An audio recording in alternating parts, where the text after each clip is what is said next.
Welcome back to the Better Men, Better Ball Player podcast. I'm your host, Trey Cobb. I want to thank you for joining us here on our 110th episode of the podcast, where we get a chance to talk to Coach Brendan Monaghan from Rutgers University. Coach Monaghan is the recruiting coordinator and pitching coach at Rutgers University. This past year, he helped them set a program record of wins with 44 wins in 2022. Looking to build off of that this year. At his time at Rutgers, he's been setting program records for strikeouts. Actually shattered the record over 100. What the record was 534. Previous record was 398. 21. He helped the Scarlet Knights finish their highest conference winning percentage since joining the Big Ten. Previously coached at Bryant, where he helped them win conference. Had the player of the year, finished either first or second in the league in strikeouts each time when he's at Bryant. And he helped recruit and develop the only pitcher in Bryant history to win multiple Pitcher of the Year honors. He also served on staff at George Washington and UMASS Lowell, and where he also began his coaching career as alma mater at St. John's, helping with Coach Blankmeyer at St. John's. So, but getting a chance to talk to Coach Monaghan, just loved the individualization, the adjustments. I would say adjustments seem to come up a good bit during their conversation, and really coming down to what the person needed. What does each player need in theirs? And it's not like he was set in a certain way. And I love one thing he touched base with. It's not about just checking a box, but doing it for the benefit of the player, doing the right work, not just doing the work. It's not activity, it's achievement. That's really kind of how I guess we could kind of summarize it there. So I just loved how he touched base with that. You'll see a lot of this. It just circles into what does the player need? And it's a lot of work, and he touched base on a lot about communication. If I'm going to figure out what works for one kid, it might not work for another. I got to talk to them. We have to touch base with them. We have to have an understanding of what's going on and need to figure out why these dots are not lining up. So touches base with a lot about these things, and I really love it. Had a great conversation, got some nuts and bolts of things, and it happened at a really interesting time. And but I really appreciate Coach Monaghan taking some time for us, as well as just thanking our guys at Netting Pros. Netting professionals are improving programs one facility at a time. Netting professionals specialize in design, fabrication, installation of custom netting for backstops, batting cages, dugouts, scoreboards, BP screens, and ball carts. They also design and install digital wall graphic padding, windscreen, turf protectors, dugout benches, dugout cubbies, and more. Netting professionals continue to provide quality products and services to many recreation, high school, and college fields, facilities, and stadiums throughout the country. Contact them today at 844-620-2707 or info@nettingpros.com. Visit them online at www.nettingpros.com or check out Netting Pros on Twitter, Instagram, Facebook, and LinkedIn for other latest products and projects. So again, big shout out to those guys. See firsthand their quality of their stuff. They got a chance to send them a L screen as well as one of their ball carts. First class, very well done, high quality stuff. So again, check those guys out. Will Miner and those guys at Netting Pros do it right. So thanks again for those guys. And guys, let's get right down to him. Here he is, Brendan Monaghan from Rutgers University. Awesome conversation, talking pitching. Brendan Monaghan from Rutgers University. Awesome. Mike does a great job with it. Holy crap. He's really detailed about it, and he's really passionate about it because he knows the importance of it for you guys as an organization coming, the importance of it for us as a program, and there's no stone that he leaves unturned, that's for sure. And he's really detailed. He's really passionate about it, about everything he does, but with those in particular. Yeah, I mean, Coach, when I first saw the schedule, I'm like, dude, this is going to be great. This is going to be great. You can just tell, and for me, and I'm pretty fortunate to be able to, like yourself, guys like yourself have wanted to talk baseball and things like that. And that's a common thing that you start to see with guys, and just how detailed they are. Little files I'll send you, or Just those little details, I think, just really truly matter, to get more detailed. So, like, is that something that like is pretty common within your staff? That detail orient. I think so. Yeah, I mean, myself, Steve, and Kyle have been together this will be year 7, the 3 of us together. So we kind of know each other pretty good at this point. And then Mike will be on year 2. But we kind of got that sense, about him when we were looking for someone for the spot, and didn't really expect it to be at this level. But I think he kind of recognized what we do, wanted to bring his own little pieces to things, and doesn't overstep his boundaries, but he wants to leave his mark for himself and for the program. And I think it just clicks together. It's a really good working environment with all of us. Yeah, that's 7 year, man. That consistency's gotta really help you guys. I imagine that's going to be something that's really kind of got you to kind of where you are today. Yeah. It's been fun. It's been good to go to work with the same people. I bet. How has that grown, like from like year 1 to now? Like, how has your staff grown with that consistency? Yeah, I mean, Steve, Kyle, and myself, obviously we came together, didn't know anything really about the ins and outs of Rutgers. And then, Peter Barron, our director of ops, he's been there. I think he was there for 2 or 3 years before we got there. So he was really like our lifeline in terms of getting acclimated and who we need to talk to, how things work. So that was a huge help, and still is to today with him on staff. But he's been important for us to be able to navigate the transition and be able to kind of bring what we do and what we've done in the past to Rutgers, but understand kind of how to navigate the system and what we need to do and what the best way to kind of get things rolling. So that's probably been a really important piece for the beginning phases of things with Pete as the director of ops, kind of getting us transitioned. And then, now kind of through all the COVID stuff and being able to kind of have a full year this past year of exactly how things are supposed to play out in terms of a fall, a winter, a preseason, and then, the springtime, obviously, as well. We just didn't have that for 2 years. The first year we got through a fall, but it was, the first fall of a new job at a new spot. And, that was tough to kind of figure things out. And then the season got cut short. But we utilized that time to get better as a program, and then had some, COVID restriction stuff that next year. But we got through all that and kind of learned the league because we played everybody, which was important as well. And then, here we are now, kind of ready to kind of advance the program even further. What do you feel like you guys take such a huge jump last year? I mean, just, even like the national news are just like you guys not making the regional, which, quite hot, unbelievable you didn't. But what would you say? Because like you said, you went through so much of that. It was tough, through going through COVID and everything. What has really gotten you guys? What do you feel like to this point? It's just the continuity of your staff. Like you just kind of are able to see but what was the big change that really kind of got you guys to where you are now? I think Steve as a head coach is really kind of a lead at identifying individual teams with what they can and can't do. And we were just talking about that just yesterday in the office as we're getting ready for another fall is, analyzing personnel, understanding what we need to do to win, how we're going to win. And obviously it's one thing when you sit in the office and you talk about what you need to do. It's another thing when you get out onto the field and start to let it play out. But, that all goes back to like the recruiting of players as well. When you identify needs, you identify talent, you bring them in. But every team is different, right? Like the team from this past season, half of those guys are gone. So it's a completely different group, but we feel really good about the group that we have.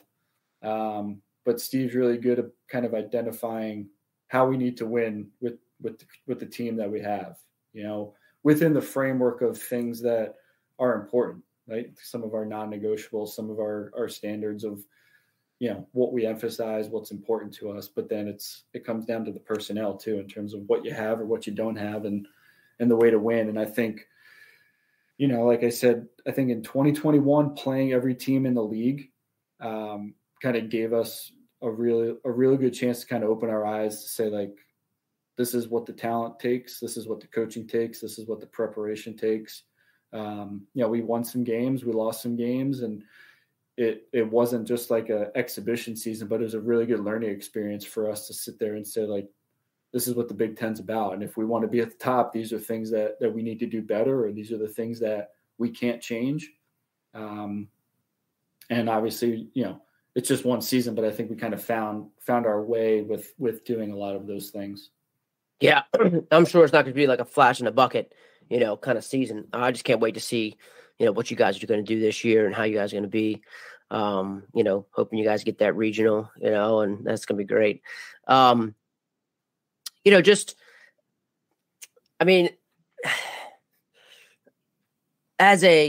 talked about, you kind of kicked my curiosity with like the non-negotiable, especially like the non-negotiable. It seemed like that's like a language that you guys have in the program.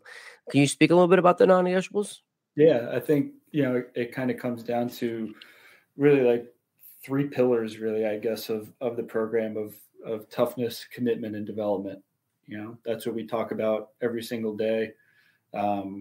It's kind of something as a staff that we kind of developed a few years back. And I think Steve, along with Kyle and myself, we kind of sat down and kind of, I guess, peeled back some layers of the program when we were up at Bryant about like what's going right, why we're good, what we need to continue.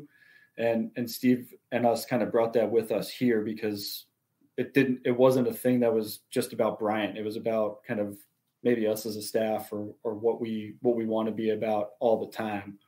And our guys here at Rutgers really embraced it as well. So that's something that we talk about all the time is toughness, commitment, and development. And, the order is kind of interchangeable. But I think when you talk about, what it takes day in and day out, whether you're the player or whether you're the coach and doing it together, I think all 3 of those facets, they really need to show up every single day. And that's part of your toughness. That's part of your commitment, and ultimately is part of your development. So like we really pound that into our guys, and our guys, they really embrace that, and they have come to understand what our expectations are as a staff. Again, day in and day out, whether it's practice, whether it's class, whether it's study hall, community service, it really doesn't matter what it is. Those are really like the 3 main pillars that we kind of base the program around. And the guys that have that in them, or we build that into their DNA a little bit, are the guys that, find their way within the program and have a lot of success. And I would almost say, like, it sounds like you said you brought this from Bryant, and almost like as a staff, you've had this continuity where you can say, like, it's just kind of how we are. It's kind of who we are. So, and I'm sure that probably helps you with maybe identifying the same kind of people that are just like you. I'm sure that probably helps with that. Because like you mentioned about like you lost half the team from last year. What are ways that you instill these pillars, the toughness, commitment, and development within that new team you have? I think it comes down to the recruiting, right? I think it always comes back to recruiting at this level. In college athletics, it's always about recruiting. It's not necessarily just always trying to get ahead, but it's always about trying to identify, that next group of kids, or that one kid that you feel maybe either has that now or has ingredients that you could build into what they are now and kind of figure out what they're going to become. And that obviously comes from, relationship building with the kid, with the family, with coaches, really anyone that you can connect with. And we've done that I think at a pretty good clip, both, with high school recruiting, and then also, obviously now with the transfer portal, which is very beneficial, but there's some danger to it too, where you could just be kind of out in the middle of the ocean trying to fish for whatever you can find, and it's not necessarily the best thing for your program. So we've taken a little bit more of, I guess, maybe like a specific approach towards the transfer portal, with some of the ways that we identify kids, or where we're looking for them, or how we're trying to cultivate them. And that's kind of helped, maybe accelerate the age and the ability level or the talent level in a sense quicker, while some of the freshmen can also develop within the program. Yeah, that's what I was wondering. Like, how do you feel like? Because I think everybody has a way. I think Garza talked about this too when we were at campus. Like how it's affected high school kids, or how's it affecting really like the whole recruiting aspect as a program, so as your program, but it really in terms of, like you said, the freshmen. Yeah, I think, the landscape of recruiting kind of not maybe constantly changes, but there's always development throughout the recruiting process and the way that kind of transpires, whether it's the speed of it, the amount that programs are bringing in. Like, I think a lot of the programs across the country are maybe slowing the pace a little bit from the high school ranks, because the portal is just right there. And that's not a bad thing for anyone, really. Like, I don't think it's a bad thing for high school kids, because I think in a sense they're probably finding schools that truly desire them rather than them just becoming another number in their recruiting class. But there's also, the reality where, you could be a freshman in high school being recruited right now, and 4 years from now, when you show up to college, that team or that position that maybe you think you have could be taken up by someone that's 3 or 4 or 5 years older than you. Mm-hmm. And that's obviously also the toughest thing when you're navigating all this recruitment right now. And I talk about it sometimes. It's like we recruit 15 to 22-year-olds, 23-year-olds even. Like, that's Wow. a large gap to cover. Yes, it is. Yeah, it doesn't make your job any easier. That's for sure. That's for certain. Just thinking about, like, again, in terms of, your non-negotiables and things like that, how do you incorporate that, especially you as, I think it's great to kind of get your perspective on this as the pitching coach, to how you incorporate those kind of things within, like, your bullpen session, your training sessions, to kind of bring that out of your pitchers. Yeah, I think, it comes down to, I guess, an understanding from a pitching standpoint with my guys of what they're trying to accomplish today, how that plays into tomorrow, and how that plays into maybe just worrying about just a 7-day period, right? Like, I talk to them all the time about a 7-day cycle that you need to just try to master, try to perfect, be open to critiquing it, but ultimately be able to repeat it over and over again, to be your best. And I think that's part of, there's a toughness to that from a mental standpoint, because that's tough to consume at times, whether it's worrying just about today or worrying about how today is going to lead up to my next start or my next bullpen or what I need to do in between those. Being committed to that process and building that, and me helping guys kind of build that process. And then again, all of that is the development phase, but that's the easy way to say it. And I guess the easy way to look at it, and the hardest thing is actually going about it and executing it.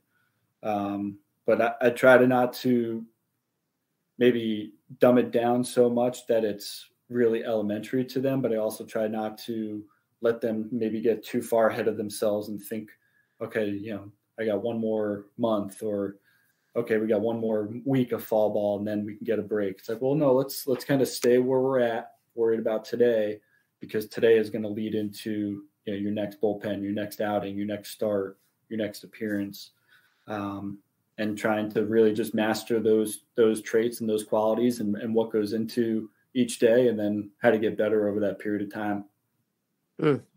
I love the cycle. That's exactly how I've kind of always thought of mine. That's just a cycle.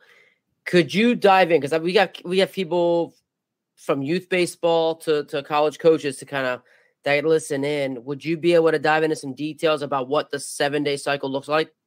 Yeah, I mean, there's a lot of elements, obviously. That right, like let's just say, for instance, because you're probably thinking starter, reliever, I'm gonna imagine. So let's just say in terms of like a starter. Because a lot of times, because the little things that I like to educate people on so much, it's not so much the pitch count when they're in youth. It's like, what are you doing the day of and the day after and the 3 days and the 2 days after? Like, for me, it's always been about that. So I would love, let's just say in a starter situation. Sure. Yeah, I think the way I talk about it, kind of day 7 is that live outing, is that start that you're building up towards. So I guess it's easiest to kind of maybe start with day 7, because that's the day that everything kind of centers around. So you get to that start, that outing again, like you said, whether it's 65 pitches, whether it's 100 pitches, 110, like whatever it may be. If you're, pitching once a week as a starter, day 1 is that recovery day where, some guys, and I'm a big believer in kind of touching the ball and throwing the ball just about every day. I've kind of grown to let guys not throw on that particular day. Again, it's kind of like some preference and understanding, the personnel and what they do and how they go about it. But it's kind of like an optional throw day, heavier lift day, obviously a major recovery day at our level in terms of some soft tissue work, mobility work, whether that's both upper and lower body.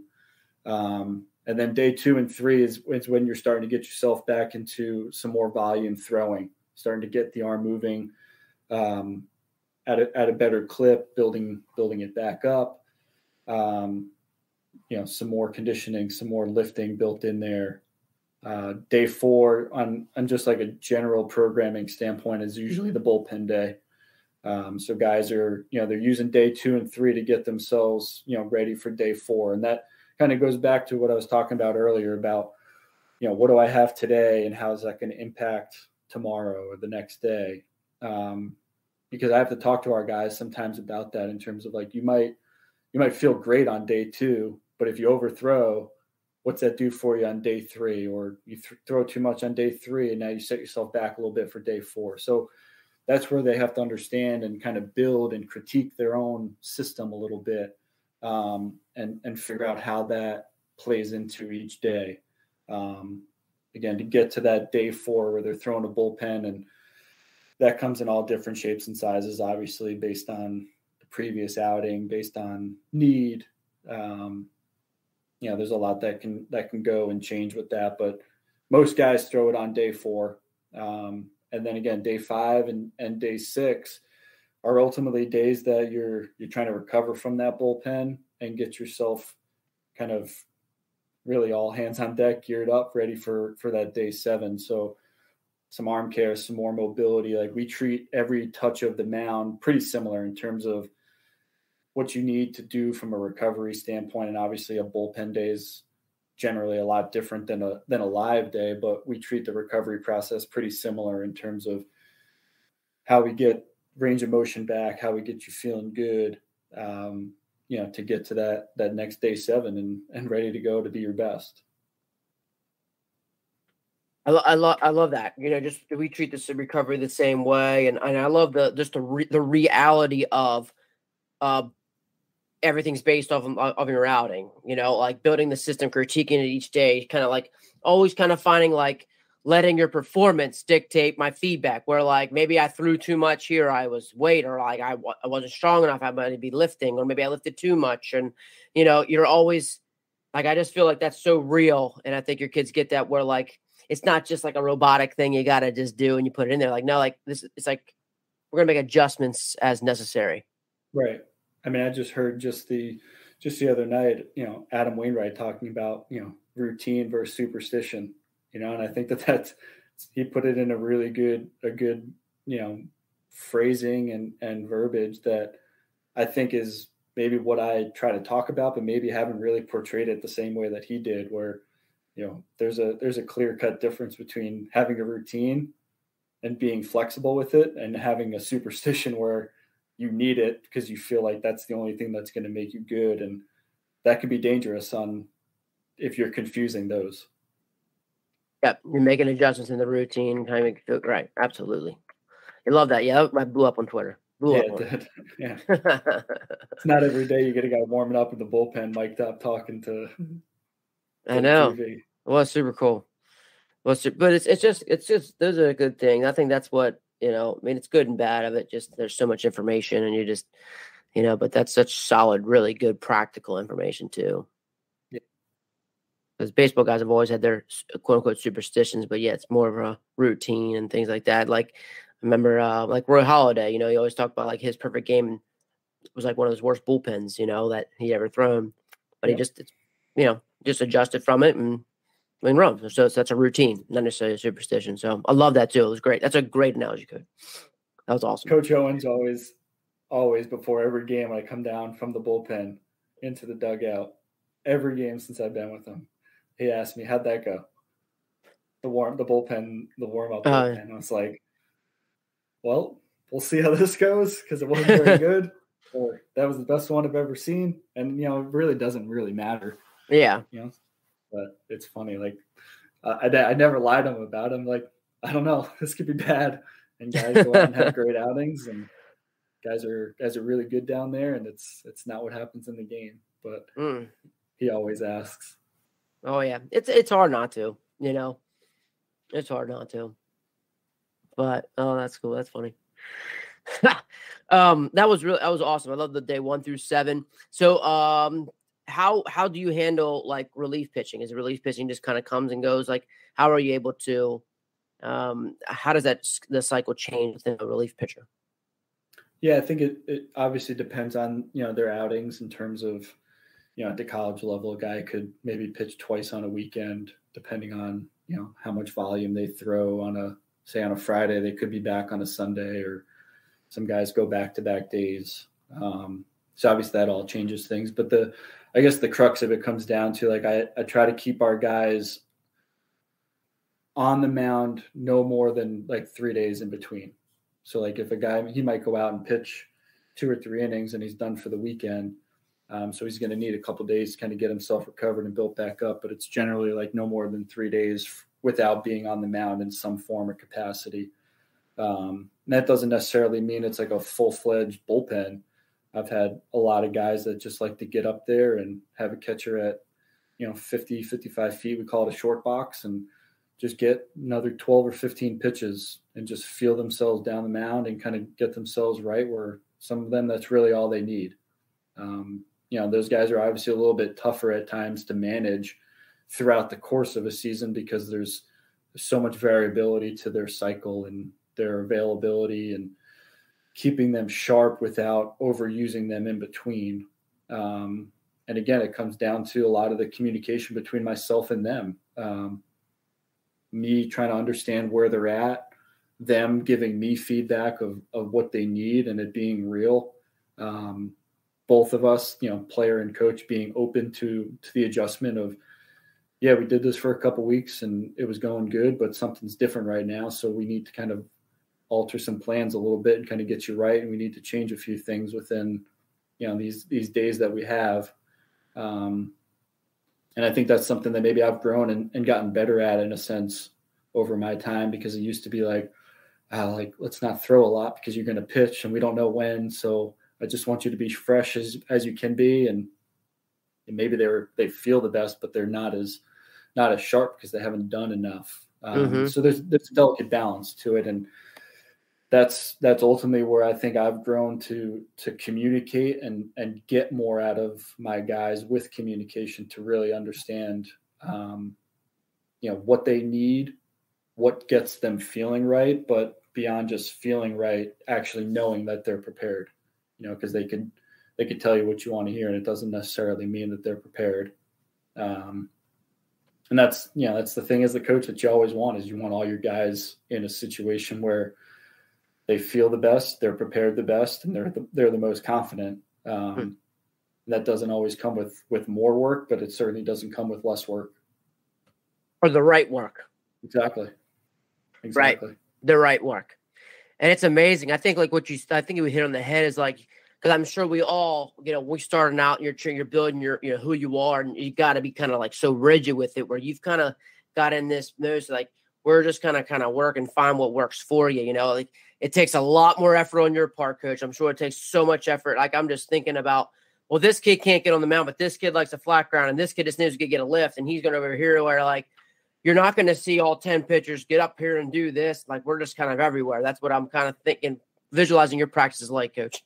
100%. I mean, I got, maybe anywhere from 17 to 21 pitchers at a time. And I was just talking to our athletic trainer just the other day, and it's, you got one pitching staff, but you might have I don't know, 10 working groups that are doing all different types of things.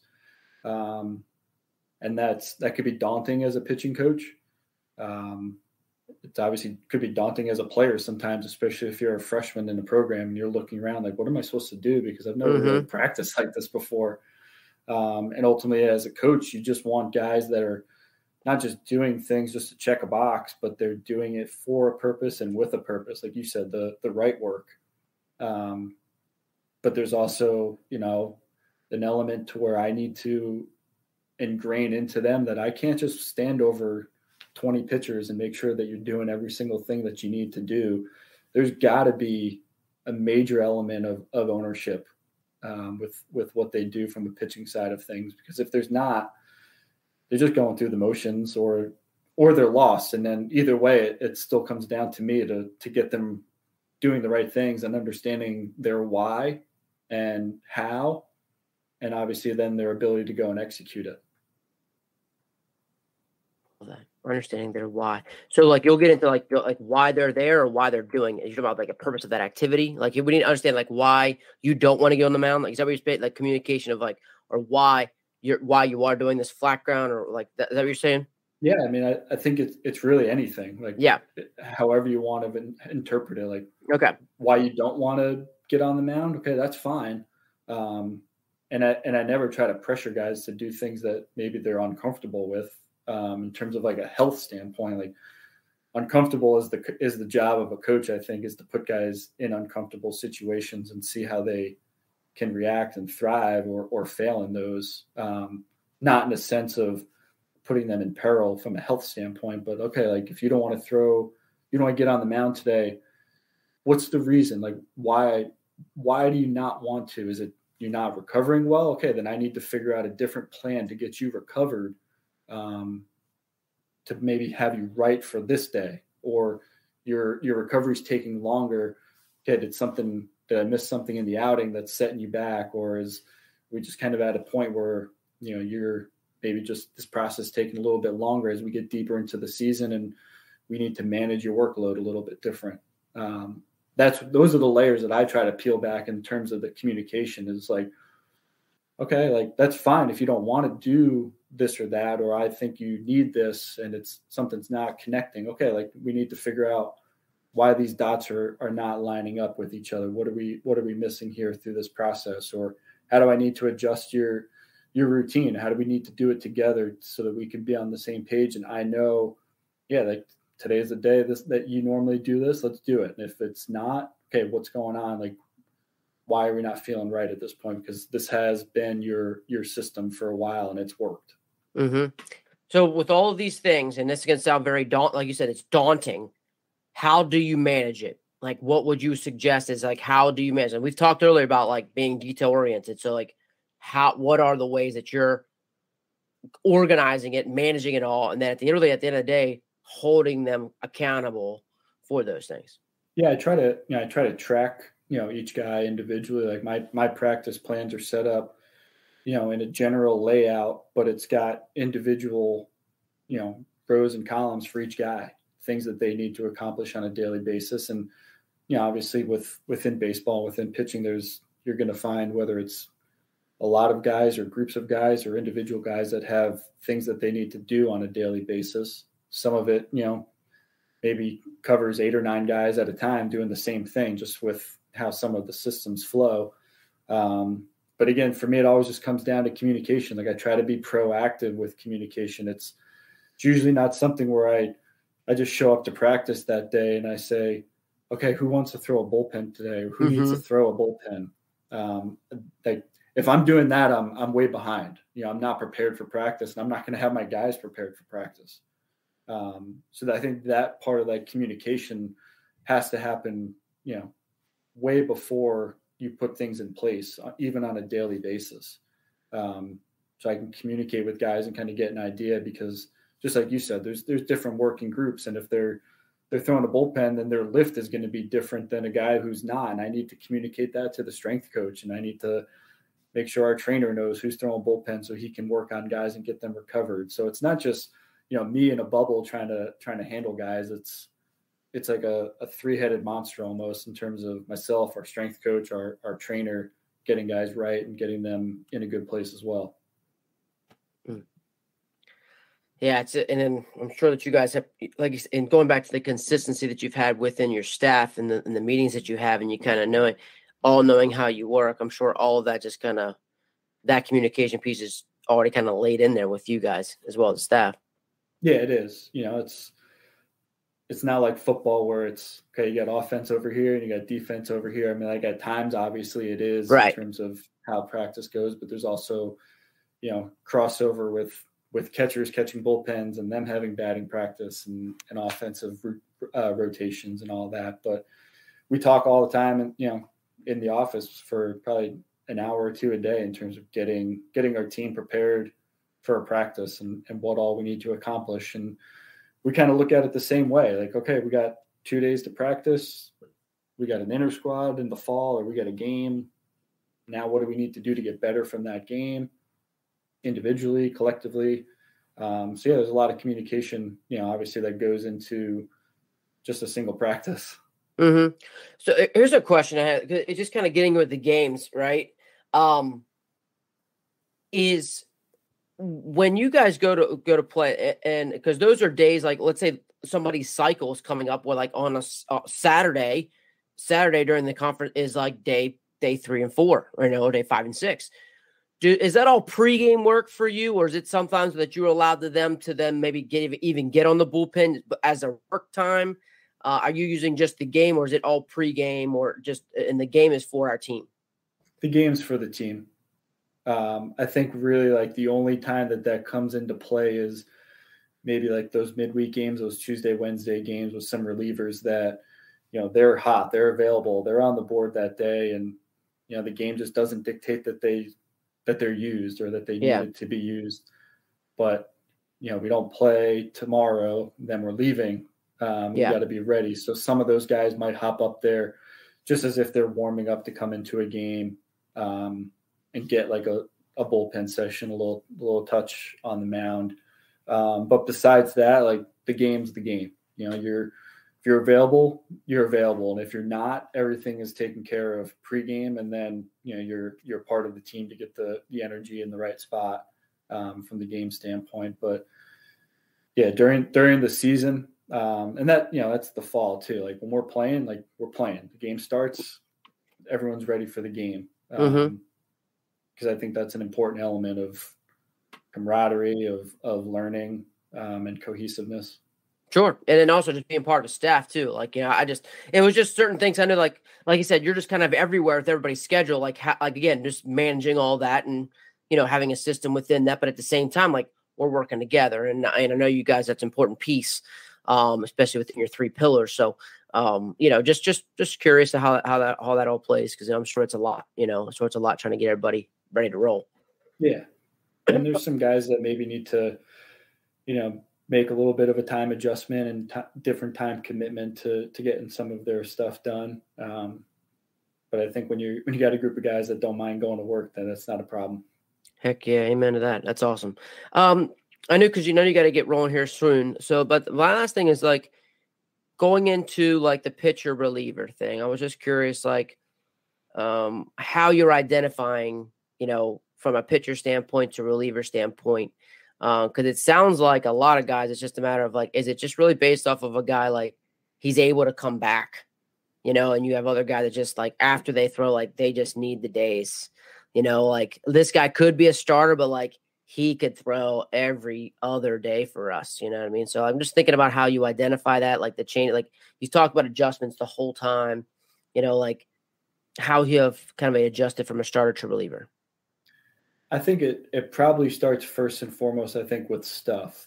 Yeah. At our level, if you only have 2 pitches, like they need to be really elite for you to start in the Big Ten and I think get through a lineup 3 times.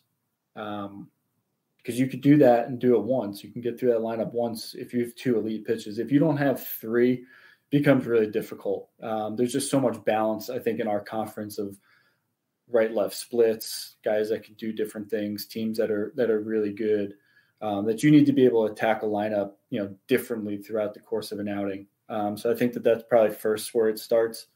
But yeah, like you said, it's great to have those guys. Like if you get a guy that can pitch and that arm responds and it's fresh, it's nice to put him out there and say like, well, we're going to get 6 innings out of him maybe over the course of a week. Does it really matter if it's just in 1 day or if it's in 3 days? Like he's going to help us. And I think that's something that we did a little different this year than we've ever done in terms of like managing our pitching staff.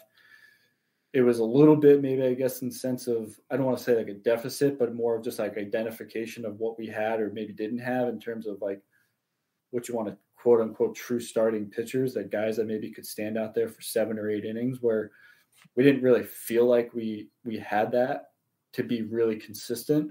But we felt like the strength of our team was, we had more guys that could do different things with guys that gave us some different looks. So we were able to kind of get starters out of the game maybe before they kind of got themselves into trouble, where maybe they felt like they could stay in, but we knew let's get a different look. Like we got through the lineup twice. We've got guys from both sides that can do different things. We've got some guys, like you mentioned, that we know that can respond and come back again if we use them the right way. And I think we kind of just kept our guys out of their own way and gave teams different looks. And, that's the job of the coaches, is to kind of manage things the right way, understand your personnel, and then put them in the best position possible to succeed. We had some guys that got kind of mad at us at times because they wanted to stay in there.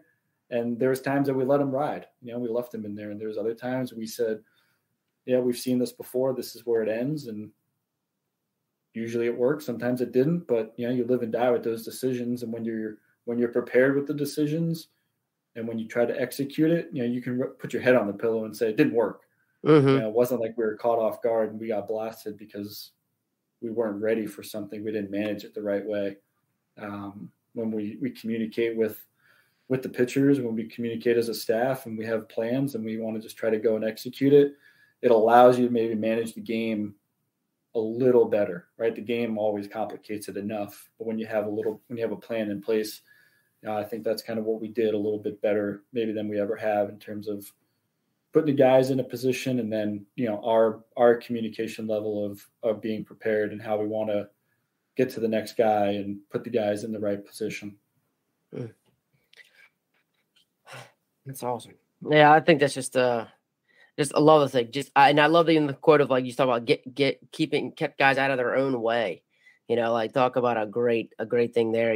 Just especially like I think it comes with so much. Like I just feel like again the communication piece you touched on so much, making adjustments.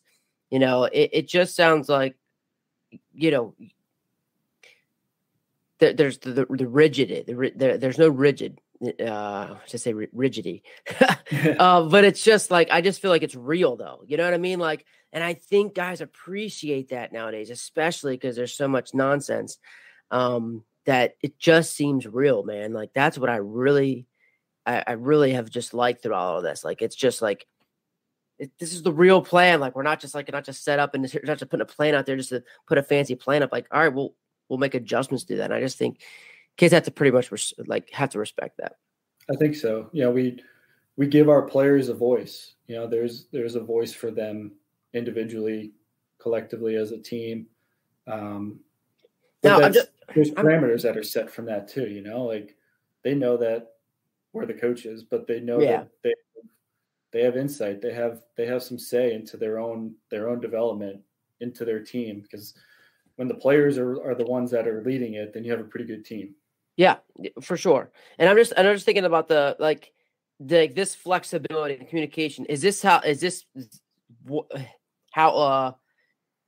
guys always kind of worked out this way? Have you kind of found this niche and this is kind of how you've been operating for, for the 5 out of 7 years? You kind of gotten to this point and it has now came to this? I think we always have. But I think it's always different based on your team. Sure. Right? Sure. Some guys got to stick on more. Some guys are older guys, and yeah, sure. Yeah, like you learn your team, and okay, we've got a strong group that can run this show for us, and they've got our back just like we have theirs. And then there's teams where it's, man, they're really young. We're running a lot of youngsters out there, and they just need to kind of be organized, be put in place, and kind of trained a little bit more, just like they're a young dog, until they learn their way. And then that's how they learn their way, is by seeing their failures and seeing their successes and still being run out there. But yeah, I think it changes based on your team, how much leash they have. Sure. I know I respect your time here. I know you got a call here real quick. Just any last kind of piece of advice, maybe something we haven't touched on that you want to kind of get into, any kind of last closing remarks, I guess you could say. Yeah. I mean, I guess, with what you do with the high school kids and travel ball, something that I hope people have got a greater appreciation for is just playing the game. That so much gets caught up in us as the college coaches being at games and the recruiting process. And, I think COVID maybe slowed some of that stuff down, and I think in a good way, because I hope that kids kind of get a greater appreciation for just playing the game and not getting wrapped up in the recruiting process as that being the end all be all. Because when you play the game, you do it with a passion for the right reasons, things find their way how you want them to play out. And I think if you try to set your expectations toward just being recruited versus playing the game for the right way and with your team, and hopefully it's to win and to develop. And, that's stuff that we emphasize is obviously the development, but also winning. Like, winning's important to us. We want guys that like to win, that know how to win and what it takes. And that's separate from the recruiting process. That's how you get better as a player. That's how you get better as a teammate, is going out and playing, to do it for the joy of being with your teammates, and also to win and be the competitor. And that's ultimately, I think, what ends up standing out to us when we get to the recruiting part. Coach Monaghan from Rutgers University, giving us some great details, great information on the pitching cycle. Love just how the individualization about it, the realness of it, right? You're not just checking a box, I'll do it X, Y, and Z, but it's also about being real. Days 2 and 3 should look like this, or day 4 and 5 should look like this.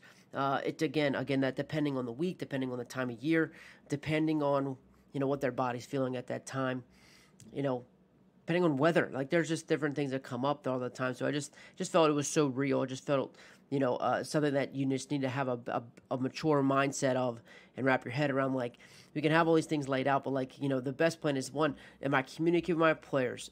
Do I know what makes them tick? Do I know what they need? Do I know where they're at? Am I communicating with them? And then, or do we have flexibility within the program to be able to go off of it? Do I have that trust with them? Again, that comes back to your communication. It comes back with your relationship with them, to be able to have the flexibility, to have the trust in order to, divvy and to see, maybe make some different adjustments on their program. I just love the realness, the authenticity of that. And just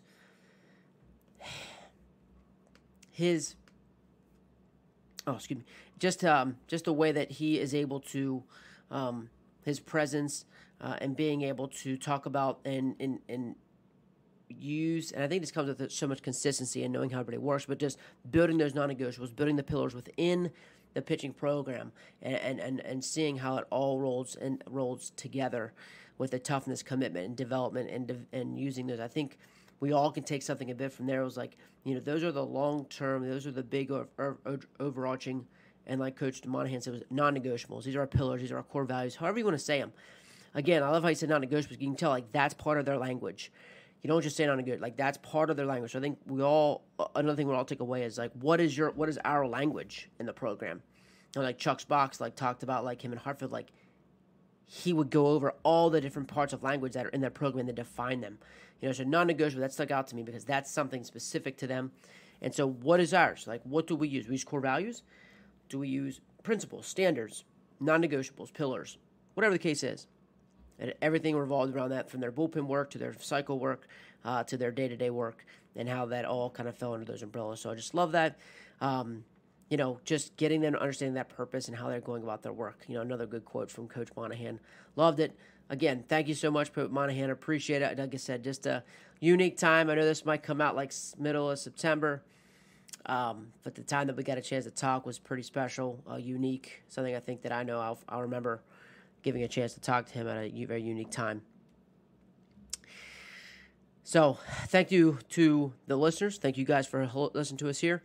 And thank you, Coach Monaghan, for taking some time, as well as thanking Netting Pros for sponsoring another episode of Better Men, Better Ball Players. So until next time, keep getting better.